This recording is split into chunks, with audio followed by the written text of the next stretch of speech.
tenemos este framework de 70% de la inversión, de nuestro tiempo, de nuestra mente, está en el negocio actual, ¿no? Luego un 20% son para escalar apuestas que están empezando a tener buen product market fit, que están empezando a tener buena atracción y que hay que escalarlas. Y 10% son para apuestas locas que no sabemos si van a funcionar, en donde nos permite experimentar, nos permite ir, pues no a fondo perdido, pero sí a arriesgarnos una cantidad que no sabemos. Cuando finanzas me pregunta, ¿y esto cuánto nos va a rendir?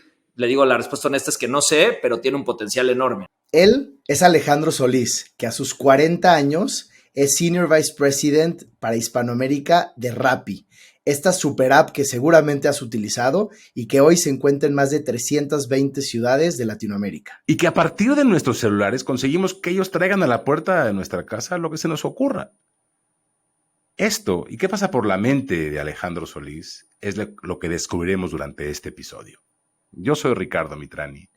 Y yo soy Jack Goldberg y esto es De Dientes para Adentro. De Dientes para Adentro, escudriñando las grandes historias de nuestros pacientes. El día de hoy en De Dientes para Adentro tenemos la fortuna de estar con Alejandro Solís. Él es Senior VP de Rappi para Hispanoamérica y es un placer tenerte aquí con nosotros el día de hoy, Alex. Muchas gracias. No, hombre, gracias a ustedes, Jack y Ricardo, y felicidades por este programa. Qué bien tenerte, mi Alex. Pues vamos a empezar, si te parece bien, con una serie de preguntas. La verdad que estamos encantados de tenerte y de conocer más a fondo parte de tu trayectoria que para Jack y para mí siempre ha sido muy inspiradora. Y pues bueno, hoy convertido desde hace ya rato en VP para Latinoamérica de Rappi, queríamos que nos cuentes un poco cómo ha sido este viaje para ti, esta empresa tan triunfadora dentro de la pandemia, ¿no? Esta explosión que ocurrió durante la pandemia y que Rappi se fue al cielo. ¿Qué nos puedes contar al respecto? No, claro que sí, ha sido toda una aventura. Yo digo que estar en Rappi es como estar en una montaña rusa de emociones, ¿no? En donde estás con la adrenalina al 100 todo el tiempo. Rappi, desde que se forma ya hace más de 7 años, ¿no? Con 3 emprendedores de 26 años que tienen esta idea de generar Rappifavores, ¿no? De poderte llevar cualquier cosa de un lugar a otro. Y de ahí empieza en Colombia y a los 3 meses se lanza México. Yo en esa época todavía no estaba en Rappi. En esa época yo venía regresando de haber estado en Nueva York y había estado empezando a montar un negocio de restaurantes en México junto con varios socios que ya lo llevaban operando un rato. Y yo venía de haber visto cómo era toda esa entrega a domicilio que había allá en Estados Unidos, ¿no? Y aquí en México viene entrando Rappi. Los restauranteros todavía no entendían bien cómo un tercero me va a llevar mis cosas, mis pedidos. Y yo al revés digo, no, este es el futuro. Y fuimos el primer contrato de Rappi en México, ¿no? Entonces yo le llamamos aliado, desde el lado del restaurantero, ¿no? Como cliente de Rappi, y nos transformó la vida. Empezamos a vender más del 20, 30% de la venta, empezó a generarse por ahí, nos quitó el dolor de cabeza de operar la flota. Y fue una historia muy bonita, pude conocer a los fundadores y la tecnología le faltaba muchísimo, ¿no? En ese momento pues era un sueño, no era una realidad, y entonces era aprender a operar pues muy manual. Construimos la primera cocina virtual y de ahí me usaban a mí como prueba piloto para hacer cualquier cosa dentro de Rappi. 4 años después vendimos parte del negocio de restaurantes y ahí me invitaron, me dijeron, oye, ¿no te quieres venir de este lado? Necesitamos gente de la industria, gente que conozca de los dolores y los beneficios de ser aliado adentro de Rappi. Y ahí fue cuando no lo pensé ni un segundo, me fui de ese lado hace 4 años. Empecé llevando México y luego tomé Costa Rica y recientemente ya Hispanoamérica. Y muchas aventuras ahí, no sé por dónde empezamos, pero les puedo contar de cómo fue vivir la pandemia adentro de Rappi. Claro, bueno, o sea, los números que nos compartías, ¿no? Hay más de 4,000 empleados, son más de 500,000 repartidores, 20 millones de usuarios, pues es una empresa ya en forma. Pues eso, empecemos por ahí, cuéntanos cómo fue la pandemia para Rappi, cómo se vivió desde dentro. Sí, pues yo me acuerdo de ese marzo de 2020, ¿no? En donde no se acuerdan, que no entendíamos bien qué estaba pasando en el mundo, oías estas historias de miedo de Japón, de que había un crucero con gente adentro que se estaba contagiando y no los podían bajar, nadie se podía subir. Italia. Justamente lo de China, lo que dice Ricardo de Italia. Entonces ahí lo que hicimos nosotros fue hablar con SoftBank, que es uno de los inversionistas de Rappi, y les dijimos, oye, ¿qué están viendo ustedes? ¿No? Ellos están invertidos en otras aplicaciones de última milla, de entrega de última milla en China y en Italia, y nos dijeron, esto viene y viene en serio. La gente que esté dudando de que si va a ser algo que va a llegar o no va a llegar a México, que si va a llegar 2 semanas, escalen la operación lo más que puedan, pero viene durísimo, ¿no? Entonces nosotros lo que hicimos primero es poner a la gente a trabajar desde casa. Creo que fuimos, pues no sé si la primera, pero seguro de las primeras en declarar de todos los países donde operáramos que la gente se fuera a su casa, habilitarlos, ¿no? Que tuvieran buena conexión de internet, que pudieran trabajar desde su casa y que estuvieran seguros. Escalamos toda la operación para poder aguantar crecimientos de 300%, ¿no? Entonces, en ese momento, al principio nos veían un poco como locos cuando hacíamos los planes de cuánta gente de las personas que ayudan a escoger las verduras y las frutas adentro, que se llaman los shoppers, que están adentro de los supermercados, pasamos de 300 a 1000 en menos de 3 semanas, ¿no? Entonces, poder reclutar a todas esas personas, capacitarlas, entrenarlas, que estén seguras y con los estándares de calidad que se merecen los usuarios. Fue todo un reto. Escalar la operación literal adentro, las personas que nos ayudan en la parte comercial para traer más restaurantes a la plataforma, la infraestructura, ¿no? Toda la parte de tecnología que pueda aguantar picos de demanda, porque una cosa es por 3, pero a lo mejor el sábado en la tarde creces 10x, ¿no? Porque tienes picos de demanda muy fuertes. Y eso fue por un lado de estar listos a aguantar, pero del otro lado también es cómo ayudábamos a los restauranteros que estaban viviendo el problema opuesto. Oye, Alex, una pregunta que, digo, sabemos que el reclutamiento siempre es difícil. Ahora hacer reclutamiento virtual y durante el proceso de pandemia, ¿cómo lo hicieron para lograrlo y qué aprendizajes tuvieron ahí? Sí, no, pues ya estábamos bastante acostumbrados a poder operar vía remota, ¿no? A tener Zooms y poderlo hacer por ahí. Pero creo que es el poder establecer playbooks para lograr consistencia, ¿no? Porque es fácil lograr calidad cuando eres poquitos, pero cuando escalas en el nivel masivo, multiciudad, multivertical de negocio, que tenemos varias verticales, es en donde se puede volver un reto. Entonces, lo que siempre tenemos es, pues, un brief de la posición, cuáles son sus KPIs, qué es una persona exitosa, qué se espera de ella y que tenga las herramientas claras para poder ejecutar, ¿no? Entonces, como muchísima disciplina y consistencia, y eso ya te ayuda a poder escalar. Me parece, al escucharte narrar, que es fascinante cómo esos números se multiplicaban tan vertiginosamente. Pensaba en el usuario, ¿no? ¿Qué tan tolerante era el usuario o qué tan poco tolerante era el usuario a errores? Sobre todo cuando estás escalando la operación con esa velocidad. Cuéntanos un poquito de tropezones importantes que tuvieron o aciertos importantes que te vengan a la cabeza, que digas, híjole, este día no dormí porque tuvimos este problemón. Cuéntanos. No, yo casi toda la pandemia, ¿no? Al principio no dormí, lo podrá ahí ser testigo mi esposa, pero lo que te perdona muchos errores porque está obligado el usuario a que pues no puede ir al súper. En algunos países teníamos toque de queda. En Perú había unas cosas ahí de donde el gobierno incluso había impuesto que los hombres podían salir un día y las mujeres otro día de la semana. Hay unas restricciones durísimas en Argentina, en muchos de los países. Y te perdonaba, pero lo que decíamos nosotros es, pues a lo mejor nos perdona ahorita, pero cuando vuelva a abrir la economía no va a regresar con nosotros. Ahorita lo hace por obligación y queremos que lo haga por preferencia, ¿no? Y el ajuste que percibieron después de la pandemia, porque me imagino que una parte de ustedes decía, bueno, una vez que se restablezca un poco el orden y la gente pueda salir, esto nos va a impactar considerablemente.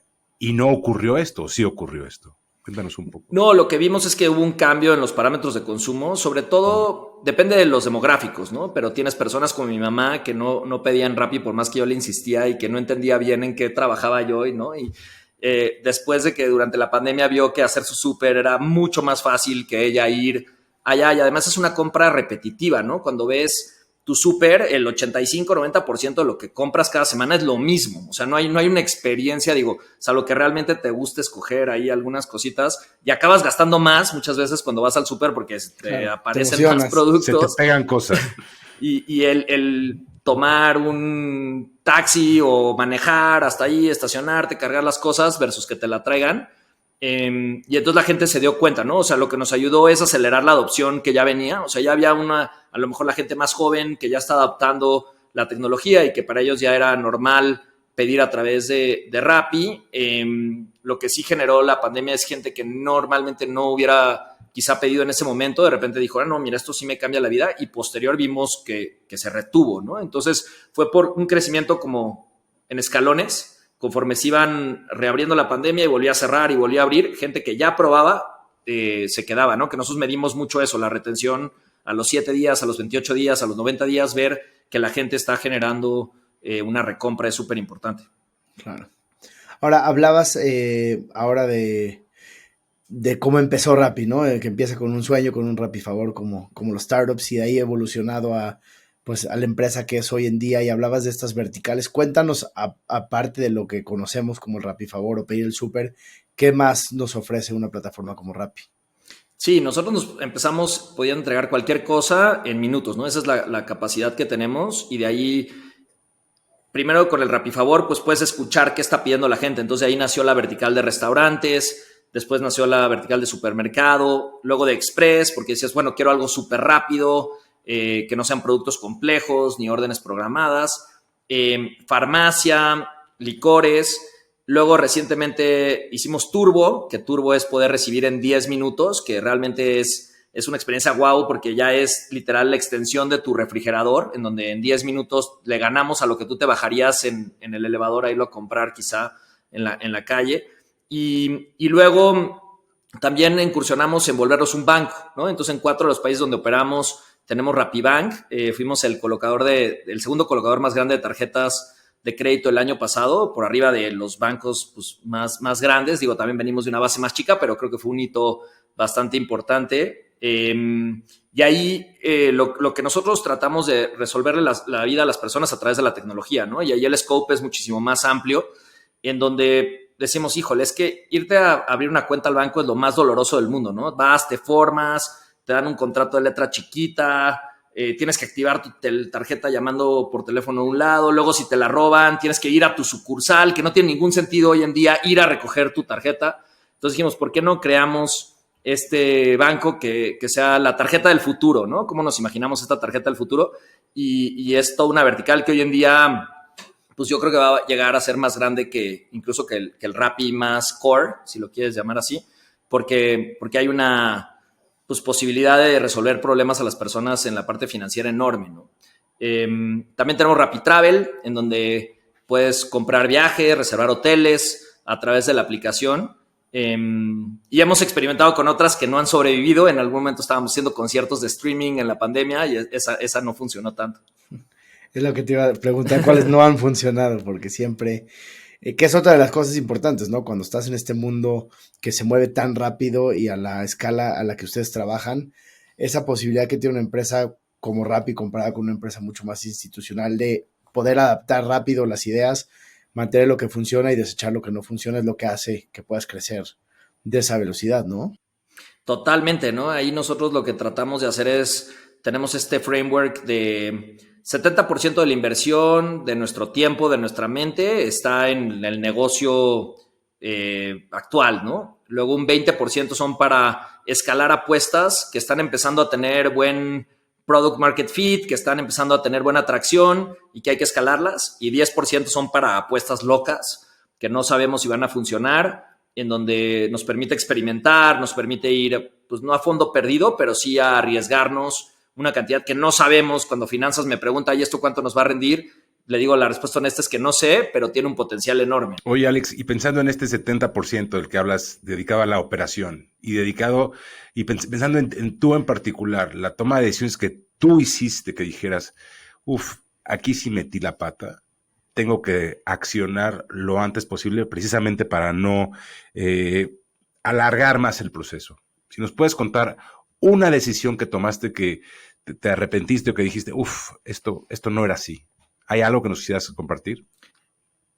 No, seguro tengo muchas, que es parte de, creo que en Rappi tenemos mucha tolerancia a equivocarnos. Lo que no se vale es equivocarse 2 veces con la misma mismo error, ¿no? Eso es algo que sí es imperdonable adentro de Rappi, pero es perdonable estar experimentando y probar distintas formas, distintas configuraciones de equipo, distintas maneras en cómo atiendes. Tenemos una matricialidad compleja en Rappi, ¿no? En donde tienes cabezas de verticales, cabezas de geografías y tienes doble reporte. Entonces, ha habido ahí varios casos. En específico, cuando expandimos, al principio, en algunas veces expandimos muy rápido sin cuidar la calidad, ¿no? Y eso no te lo perdona el mercado. Entonces creo que por ahí serían las lecciones. Claro, sobre todo en un negocio que está basado en confianza, ¿no? Una vez que pierdes la confianza del cliente es difícil recuperarla.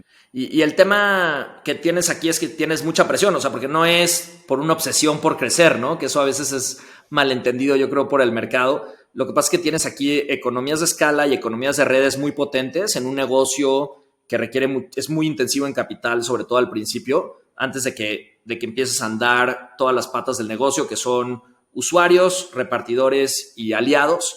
Las tres tienen que estar, les tiene que estar yendo bien, teniendo volúmenes de órdenes.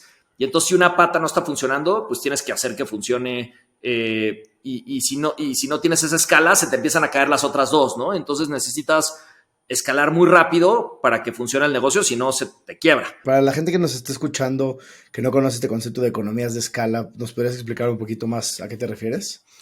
Sí, economías de escala se refiere a, hay costos fijos, por ejemplo, en nuestro caso es el pago de la tecnología, ¿no? O en un restaurante, pues el pago de la renta del lugar. Cuando aumentas volumen, se diluyen tus costos fijos y aumenta tu rentabilidad por orden o tu rentabilidad por transacción, ¿no? Entonces, si se fijan, en el mundo no hay ya ciudades que tengan una app de entrega a domicilio que solo opere en una ciudad. En general son multipaís, multivertical. Es raro que alguien pudiera, porque no aguantas a poder pagar los costos de los desarrolladores, gente que está atendiendo cualquier errorcito en la app, ¿no? Que hay un bug o hay algo, pues es lo mismo arreglarlo para un país que arreglarlo para 8 o para 9 países. Ahora, una pregunta interesante, mi Alex. Has hablado de rentabilidad y escuchamos mucho lo que está pasando en el mundo de los startups, lo que desde esta cascada que se dio después de WeWork, de estas valuaciones muy grandes en las empresas. Desde tu punto de vista, ¿cómo ves internamente este tema de valuaciones muy grandes con empresas que no necesariamente tienen rentabilidad y que están reinvirtiendo en crecimiento y en tecnología? ¿Y cuál es ese punto en donde llegas a darle la vuelta y hacerlo un negocio eficiente desde un punto de vista conservador, ¿no? O convencional? Claro. Sí, yo creo que desde antes de WeWork venía una presión muy fuerte por crecer lo que le llaman el top line, ¿no? Crecer los ingresos y las ventas. Y en muchos, el potencial era tan grande en Latinoamérica, en startups, en el mundo, estaban descubriéndose nuevas tecnologías, que los inversionistas decían, la rentabilidad la encontraremos en el futuro, ¿no? Para bien o para mal. Y al mismo también, a nivel macro, es un concepto un poco ahí a lo mejor complejo, pero las tasas de interés estaban muy bajas, ¿no? Las tasas de interés que tenía el gobierno de Estados Unidos y los diferentes gobiernos estaban promoviendo la inversión a la hora de tener tasas de interés bajas. La gente le conviene invertir en negocios versus ahorrar su dinero, ¿no? Entonces tenías una combinación de cosas que hacían que la gente estuviera invirtiendo en riesgo y estuviera invirtiendo en crecimiento de ventas. Lo de WeWork fue un balde de agua fría porque lo que significó fue que no se había hecho quizá un due diligence al 100, en donde se encontraron algunas cosas que por andar invirtiendo rápido, ¿no? Estos fondos de inversión que son masivos, tienen una cantidad de varios billones de dólares por invertir y tienen ellos presión por entregar ese capital rápido, invertirlo rápido, pues empezaron a salir ahí algunos ruidos y al mismo tiempo también empezó a cambiar a un entorno de tasas de interés más altas, en donde la gente le empezó a bajar al riesgo y entonces hay una búsqueda de la rentabilidad, que siempre se tenía que encontrar esa rentabilidad. O sea, no es sostenible que un negocio nunca sea rentable a lo largo del tiempo, pero empezó a haber más presión por tener rentabilidad más rápido, ¿no? Nosotros desde ya llevamos varios años trabajando en esto, no nos agarró en curva. Hay a lo mejor algunas empresas más pequeñas que acaban de levantar capital que quizá los agarró en curva al principio del año, pero nosotros venimos en un plan de lograr rentabilidad por orden, rentabilidad por vertical, rentabilidad por país, en donde ya tenemos varios de los países rentables. tenemos varias de las verticales rentables, todavía nos falta, pero bueno, o sea, ya estamos trabajando y es el enfoque y el chiste es lograr ese balance en donde todo el ecosistema está teniendo órdenes incrementales, ingresos incrementales y todo el mundo está ganando, ¿no? Alex, nada más para aclarar, estas verticales son unidades de negocio, ¿cierto?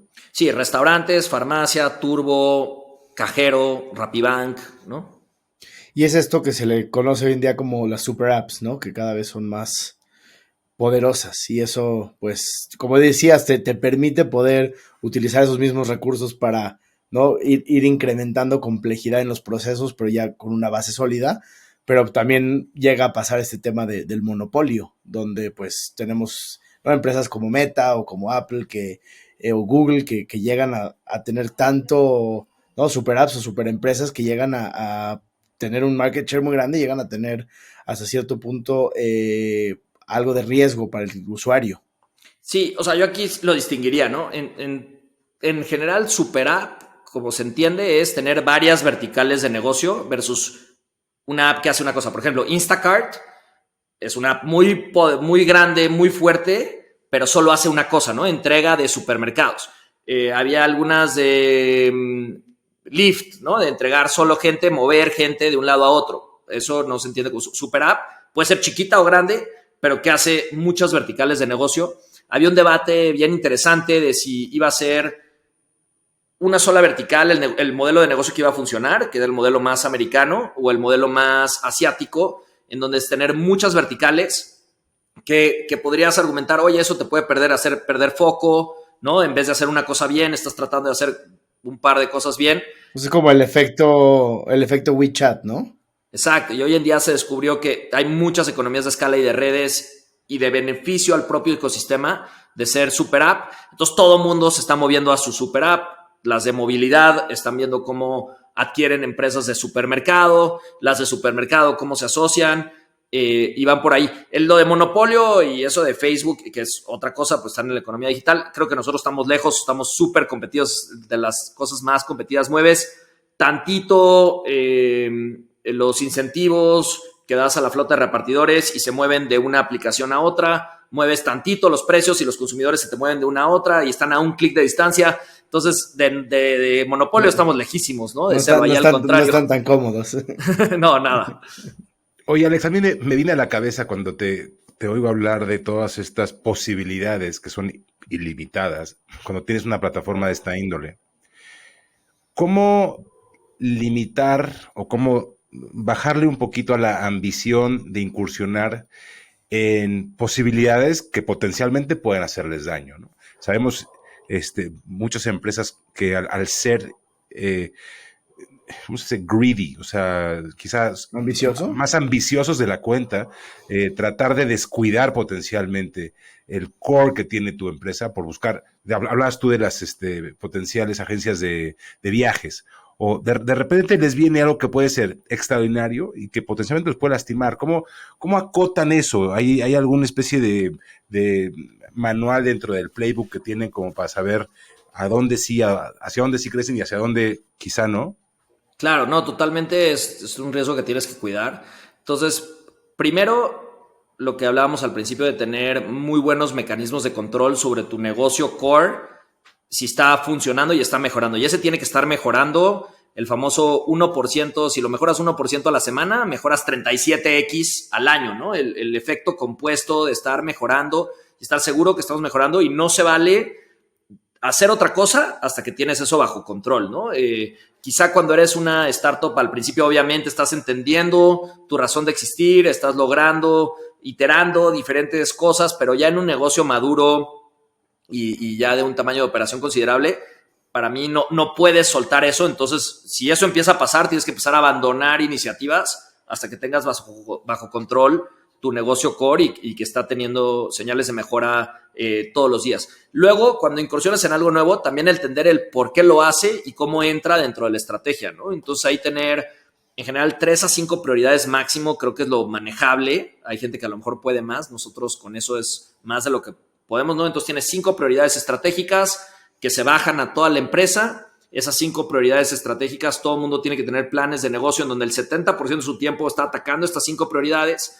y con eso no te distraes. Y si hay algo nuevo, oigan, aquí hay una oportunidad de negocio increíble. Ok, ¿cómo se habla con estas prioridades? ¿Nos va a ayudar a construir y a mejorar estas prioridades o es algo completamente fuera de escala? El negocio de viajes en específico, pues ya tenemos nosotros la aplicación. El costo marginal de una transacción en viajes es muy pequeño, o sea, ya operas con poquitita gente, esa vertical, y ya que lo tienes implementado, y ya tienes a los usuarios, que es lo más caro, ¿no? El costo de adquisición de usuario en este mundo es en donde te haces o te deshaces, ¿no? Y si tienes ya el usuario consumiendo dentro de Rappi, ofrecerle eso, somos más competitivos que un kayak, ¿no? A la hora de ofrecer, podemos ofrecer abajo de ellos en precio, y entonces logras, por un lado, en el negocio core, cheques de baja frecuencia, de bajo cheque promedio con alta frecuencia, y aquí logras cosas de alto cheque promedio con baja frecuencia, entonces te complementa, te diversifica.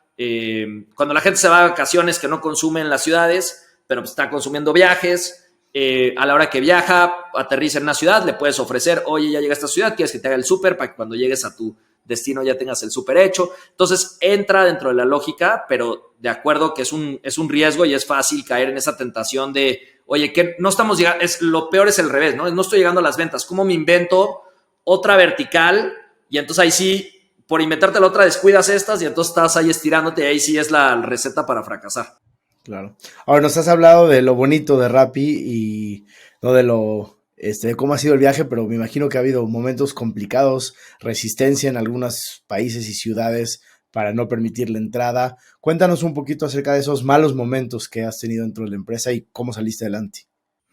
Sí, no, como les decía al principio, es un roller coaster, ¿no? Una montaña rusa en donde tienes emociones, en donde es bien importante poder tener narrativas sólidas, involucrar a todo el mundo de qué se está queriendo lograr, porque son modelos laborales distintos que a la gente pues tiene una resistencia al cambio, ¿no? Y entonces como que haces una disrupción en algún lado y entonces hay gente que o se incomoda o no le entiende, y entonces hemos tenido que tener pues mucha diálogo con diferentes autoridades.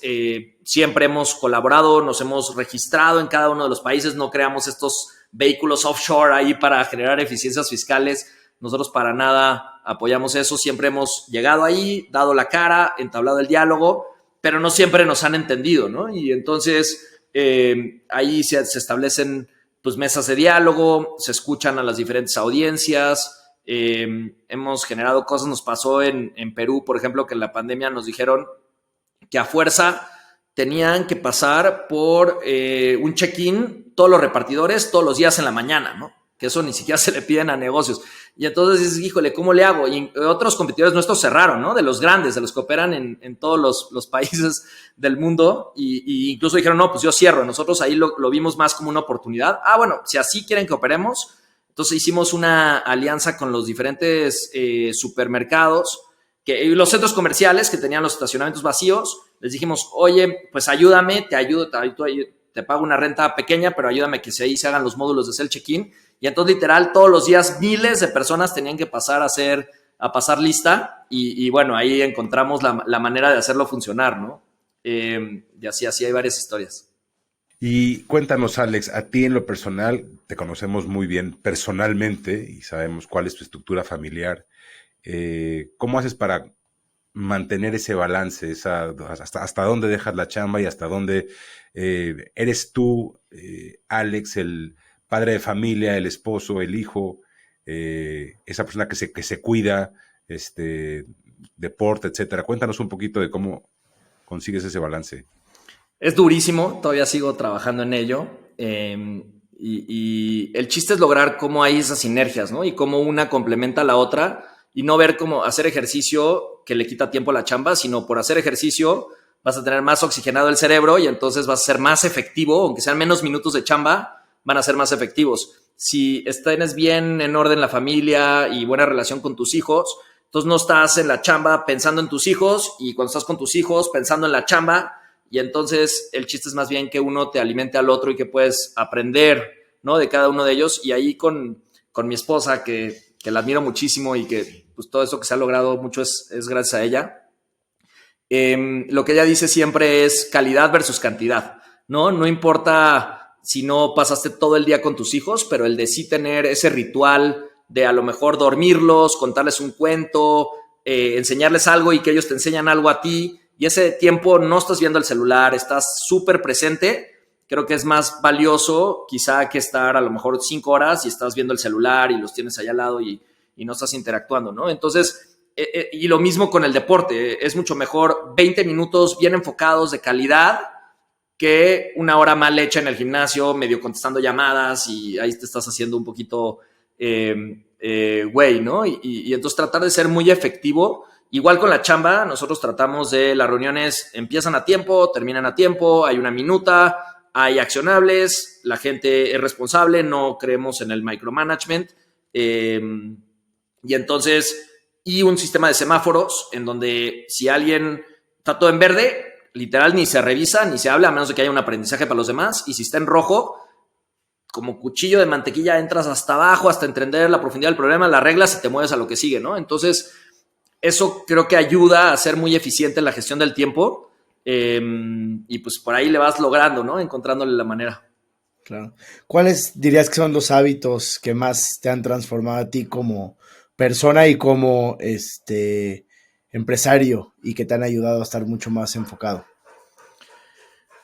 Te diría, la primera es tratar de tener objetivos muy claros, ¿no? Hay muchísima gente que a veces le preguntas, oye, ¿cuáles son tus objetivos? Y si no los tienes bien articulados, pues no hay mejor manera de perderse que ir no sabes hacia dónde vas, pues seguro te vas a perder, ¿no? Porque no sabes hacia dónde estar avanzando. Entonces creo que tener esos objetivos de largo, mediano y corto plazo y ser muy flexible en el cómo llegar a ellos, pero no ser flexible en que los tienes que lograr. Entonces ser exigente contigo, con tu gente, de oye, ya nos trazamos esa meta, ya nos dimos la mano, vamos para allá. Se vale ser flexible en el cómo, pero no se vale ceder en que ese era nuestro objetivo, ¿no? Entonces creo que esa parte ayuda. Luego tener rituales. Los rituales creo que eso me han ayudado pues fuera de la chamba y dentro de la chamba. Entonces, pues en la chamba, ¿cuáles van a ser esas reuniones, no? Si vas a tener una reunión semanal para revisar resultados, una reunión de 1 a 1 con cada uno de tus reportes para ver cómo están emocionalmente, para ver qué herramientas les faltan para esas conversaciones que quizá no pueden darse a nivel de grupo más general. Luego una reunión al mes con todo mundo, el all hands, ¿no? En donde está todo mundo, donde nos hacemos responsables de lo que dijimos que íbamos a lograr y lo que no se logró se dice de manera muy transparente y se reconoce a la gente que hizo algo excepcional enfrente de todo mundo. Entonces, como tener esos rituales y lo mismo pues en tu disciplina, ¿no? De a qué horas te despiertas, a qué horas te duermes. Yo antes era un relajo, me encantaba la fiesta y todavía me sigue gustando, pero trato de ser más consistente en mi rutina. Te ayuda, cuando te ordenas por dentro, te ordenas por fuera también, ¿no? Entonces, creo que eso también ayuda. La otra es tener mentores. Ha habido un par de personas, ¿no? Tener un buen psicólogo. De más chavo, pues no tenía a lo mejor los recursos para eso, pero entonces puedes tener un mentor de alguien que tú le aportas y él te aporta. Pero tener un buen psicólogo creo que ayuda muchísimo, con el que puedas, alguien afuera de tu chamba o de tu familia, en donde puedas realmente hablar de manera transparente qué traes en la cabeza y poder sacar tus ansiedades. Tener un buen grupo de amigos y de comunidad con la que puedas también convivir, creo que eso ayuda mucho. Qué bueno que hablas del psicólogo, del terapeuta, tanto ya como yo tenemos la fortuna de contar con terapeutas y yo honestamente es que es el día de hoy que no creo que, o sea, lamento mucho a aquellos que no encuentran una persona con quien puedan dialogar en ese sentido. Yo te quería preguntar, Alex, este weekend estuve escuchando un montón de podcasts que tienen que ver con inteligencia artificial, quien defiende y quien se va completamente en contra. Desde luego que Sam Altman, que está metidísimo en OpenAI, pues defiende a capa y espada. Hay mucho detractor. ¿Qué piensas tú o qué va a pasar con la inteligencia artificial en empresas como la tuya, ¿no? Que desde luego que influencia directamente también el cómo se mueve el péndulo, ¿no? Sí, o sea, creo que podemos estar o no de acuerdo, pero lo que no creo que podamos es frenarlo, ¿no? O sea, creo que viene como agua corriendo en un río durísimo y frenarlo va a ser muy complicado, porque la verdad hoy en día es open source, o sea, cualquier persona tiene acceso a estas tecnologías, cualquier persona desde el mundo la puede crear, entonces un gobierno se puede poner en contra, pero pues va a salir por otro lado. Entonces creo que es un movimiento como cuando salió la imprenta, como cuando salió el internet, cuando salió los coches versus las carrozas, en donde va a generar unos cambios bien profundos en los trabajos, ¿no? Como los conocemos.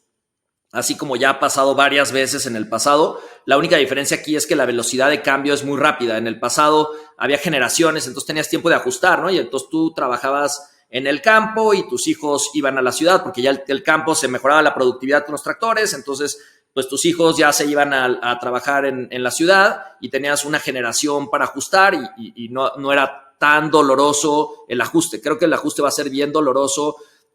Varios negocios, como el negocio de call centers, pues va a ser bien difícil porque con la inteligencia artificial puedes entender al usuario qué está pidiendo, dialoga con una velocidad impresionante. No sé si ya usaron seguramente ChatGPT, te contesta muy rápido, te genera soluciones, y entonces pues la parte de servicio al cliente como lo conocemos por voz, ya puedes además generar con voz una inteligencia artificial en donde vamos a poder generar la voz que te gusta, que si aquí te gusta que Shakira te conteste, pues va a ser Shakira, ¿no? Y a Chuck a lo mejor le gusta Bad Bunny y va a ser otra persona, ¿no? Entonces, realmente creo que ahí se viene una transformación muy, muy profunda y el reto como sociedad, la responsabilidad que tenemos como empresarios es el capacitar a la gente y meterla, y gobiernos también, a poder utilizar estas herramientas y a poder seguir adelante, ¿no? Se vienen cambios profundos en toda la parte de abogados, ¿no? En la generación de contratos, y entonces la parte talacha pues te la va a resolver el AI, y la parte más sofisticada de estrategia, de qué se está queriendo lograr, pues ahí sí tiene que haber, yo creo que un humano, pero sí, en el corto plazo vienen cambios bien fuertes por ahí. Muy bien, mi Alex, pues nos dejas mucho que pensar.